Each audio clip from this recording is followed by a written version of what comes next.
तो यार finally one piece chapter number 1156 हमारे हाथों में आ चुका है। तो अब क्या है, सीधा चैप्टर को स्टार्ट ही करते हैं, जहाँ पर चैप्टर का टाइटल है आइडल्स। अब आइडल्स क्यों है ये अब थोड़ा पता चल जाएगा आप लोगों को, जहाँ पर हम देखते हैं नरेटर भाई बोल रहे होते हैं कि back in those days certain idols roam the sea. बात हो रही है आइडल्स की और वो है हमारे कूजा पायरेट्स। अब ये कूजा पायरेट्स यार आइडल्स से मर्दों के लिए हैं, औरतें इनसे वैसे ही परेशान है। जहाँ पर सबसे पहले कूजा पायरेट शिप को ही देख लेते हैं और उसी शिप पर हमें दिखाया जाता है ग्लोरियसा को। अब ये लोग इतने फेमस हैं और बहुत सारे मर्दों के आइडल्स हैं, तो इनको बहुत सारे फैन लेटर्स आए रहते हैं। और फिर हमें दिखाया जाता है ट्रीटोमा नाम की एक लड़की को, जो कि इन्हीं ग्लोरियसा के फैन लेटर्स को उसे दिखाने लाई होती है।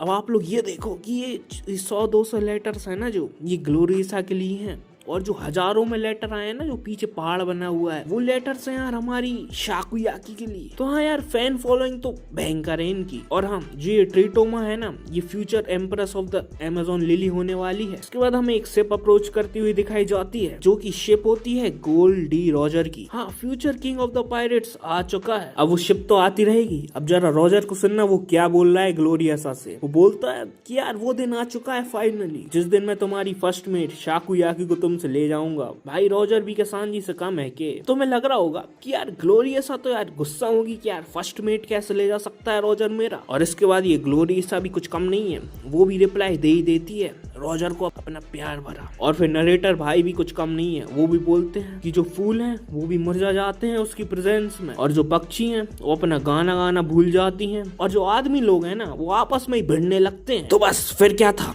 रॉजर पायरेट्स आपस में ही भिड़ने लगते हैं। अब ये तो छोटे लोग हैं, आपस में ही लड़ते रहेंगे। अब बात कर लेते हैं मॉन्स्टर ट्रायो की। तो पहले तो आता है गावान, और शैकी आराम से गावान का नाम लेती है और गावान अपने पिघल जाते हैं। गावान के दूर होने के बाद आता है रॉजर, अपनी कपकपाती हुई तलवार लेके शैकी पर हमला करने ही वाला होता है। इतने में शैकी बोलती है लॉन्ग टाइम नो सी रॉजर। बस गावान के बाद थोड़ी देर में रॉजर भी फ्लैट हो जाते हैं। हाँ, फ्लैट तो हुआ है रॉजर, मतलब यार ये रॉजर किसी से कम नहीं है भाई, हर चीज में एक नंबर थे रॉजर भाई। इसके बाद नरेटर बोलता है कि जो शैकी की ब्यूटी थी ना, वो एक से एक महान पायरेट्स को अपने कदमों में ले आती थी। हाँ, ऐसा ही कुछ मतलब है इसका। सीन चेंज हो जाता है फिर से शैकी के ऊपर, जहाँ पर शैकी बोलती है इनका सारा खजाना ले लो और चुपचाप चलो। लेकिन जाते जाते वो रेली से भी मिलकर जाती है, और जरा रेली का फेस देखो यार। अब ये दोनों जहाज आपस में मिल ही रहे होते हैं, और मिलते ही हैं कितने में गार्ब द किंग आ जाता है। और गार्ब द किंग बोलता है कि अब रॉजर पायरेट्स तो हमारे कब्जे में आएंगे ही, साथ ही साथ कूजा पायरेट्स को भी लपेट लेते हैं। फिर इसके बाद जो कूजा पायरेट्स की लेडीज लोग होती हैं वो बोलती हैं कि यार नेवी आ चुकी है, हमें यहाँ से निकलना होगा। कूजा पायरेट्स तो यार निकल रहे होते हैं और पूरा का पूरा रॉजर का खजाना चूस कर जाते हैं, खाना तक नहीं छोड़ के जाते हैं उनसे। और रॉजर बोलता है कि अब प्लान में बहुत सारे चेंजेस आ चुके हैं, अब इन लोगों को तो छोड़ो, हमें गार्ब को ही पकड़ना होगा। गार्ब और रॉजर साथ में बोलते हैं निपटा दो उन्हें। अब ये देखो भाई, ये जा रही है शिप, ये जा रही है, और वो दोनों बेचारे आपस में मर्द लोग लड़ चुके हैं भाई, भिड़ चुके हैं, मुक्के बरस रहे हैं उनकी क्रू पे एक दूसरे पे। उसके बाद हमें इन दोनों के अटैक्स भी बताए जाते हैं, जिसमें से गार्ब के अटैक का नाम होता है मीटियोर फिश, और रॉजर के स्वॉर्ड अटैक का नाम होता है एरा मितामा। हाँ, यही है नाम। अब जरा इस एपिक पैनल को देखना यार आप लोग, जिसमें यार इन लोगों की अटैक्स टकराए भी नहीं है, और जो ये पेन से दिख रहा है ना, ये इनका हॉकी का ऑरा है, जहाँ पर गार्प और रॉजर दोनों ही घायल हो जाते हैं। इसके बाद नरेटर बोलता है कि गार्प, रॉजर और रॉक्स ये तीनों ही ग्रेट पायरेट एरा के लेजेंड्स हुआ करते थे, लेकिन इस टाइम पर इनकी रगों में कुछ अलग ही खून दौड़ रहा है। इसके बाद हमें दिखाया जाता है कि यार जो ग्लोरियसा है ना, उसको कुछ सिकनेस हो जाती है, वही लव वाली सिकनेस, रॉजर में पिघल गई वो। तो इसको देखते हुए जो शैकी होती है ना, उसको नई वाली एम्प्रेस बना देते हैं। तो बस ये छोटी मोटी गार्प और रॉजर की चीजें यहीं तक थी। अब बात कर लेते हैं पापा पायरेट्स की। तो रॉक्स का सीन देख लेते हैं थोड़ा, जहाँ पर हमें रॉक्स पायरेट का नया मेंबर दिखाया जाता है, जिसका नाम है सिल्वर एक्स। और जिसमें हमें बताया जाता है कि जो सिल्वर एक्स है ना, वो गोल्डन लाइन शीकी का राइवल है। और तुम्हें इसका कीमोनो देखकर भी लग रहा होगा यार कि शीकी भी कीमोनो पहनता है तो ये भी पहनता है।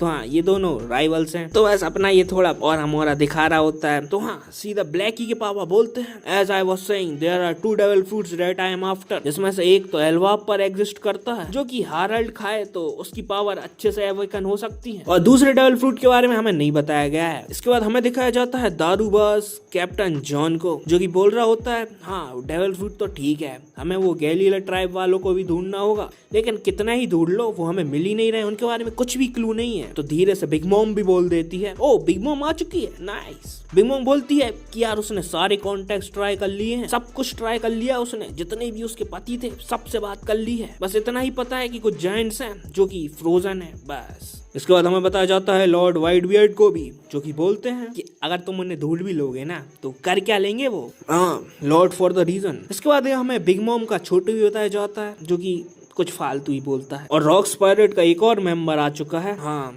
शायद ये जिम्बे का दादा लगता है मुझे। इसके ऐसा लगता है कि यार आग जैसे बाल हैं, मतलब इनके बाल में आग लगी हुई है, जिसका नाम होता है पायरेट बारबेल, और इसकी कैटेगरी है कैट फिशमैन। हाँ, अब ये भी कुछ ना कुछ उन्हीं जायंट्स के बारे में बोलता है कि अगर तुम उन्हें लाइफ में ला भी लिए ना तो इसके क्या चांसेस हैं कि वो तुम्हारी बात को मानेंगे। तो इसके बाद रॉक्स भी बोल देता है कि हाँ इसीलिए ही तो मुझे हार्ल्ड की जरूरत है, जैसा ही हार्ल्ड आ जाएगा डेविल फ्रूट खा लेगा, नीका बन जाएगा, तो उसकी बात भी मानने लगेंगे वो। हाँ ये नीका का तो नहीं बोला था, लेकिन हाँ हो सकता है। इसके बाद हमें छोटू काइडो दिखाया जाता है, जो कि अभी भी छोटू हुई है, और काइडो की सांड बुद्धि बोलती है हम उन्हें कब्जे में ही नहीं ले सकते क्या, अपन पे ताकत भी तो बहुत है। और वो बोलता है ये जो हार्ल्ड है ना इसको भी ताकत में ले लो। तो बस ब्लैकी के पापा रॉक्स की खिसक जाती है बुद्धि, और काइडो में जो जूता पड़ता है ना इस पैनल से उस पैनल में आ जाता है काइडो। अब तुम रॉक्स पायरेट की यार थोड़ी थोड़ी डिटेल्स देखना, जहाँ पर शीकी यार थोड़ा समझा हुआ व्यक्ति लगता है, वो रॉक्स से भी बोलता है काइडो को जूता मत मारो, और काइडो से भी बोलता है बच्चे तुम थोड़ा शांत हो जाओ। तो इसके बाद शीकी बोलता है कि यार मुझे पता है कि यार इतना खतरनाक ग्रुप अगर साथ में घूमेगा ना तो कभी ना कभी ये फटेगा जरूर, लेकिन ये वो वक्त नहीं है फटने का। और ये दारूबाज होता है ना, ये बोलता है हाँ अभी ये वक्त नहीं है, अभी थोड़ा और पैसा जमा करना है, समझ गए ना बैल बुद्धि काइडो,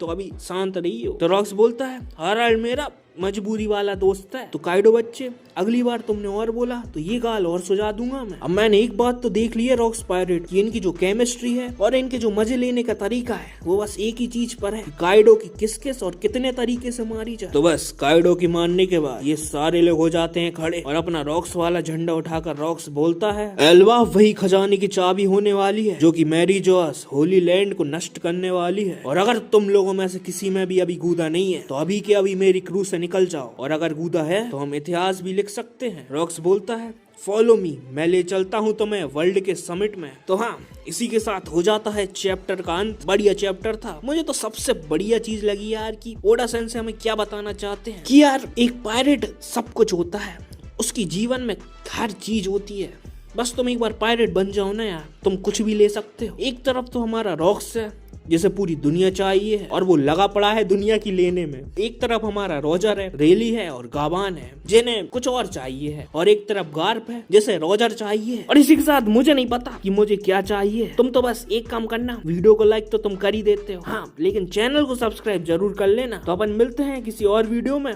जब बुलावा आ जाए, तो अभी के लिए अरिगातो।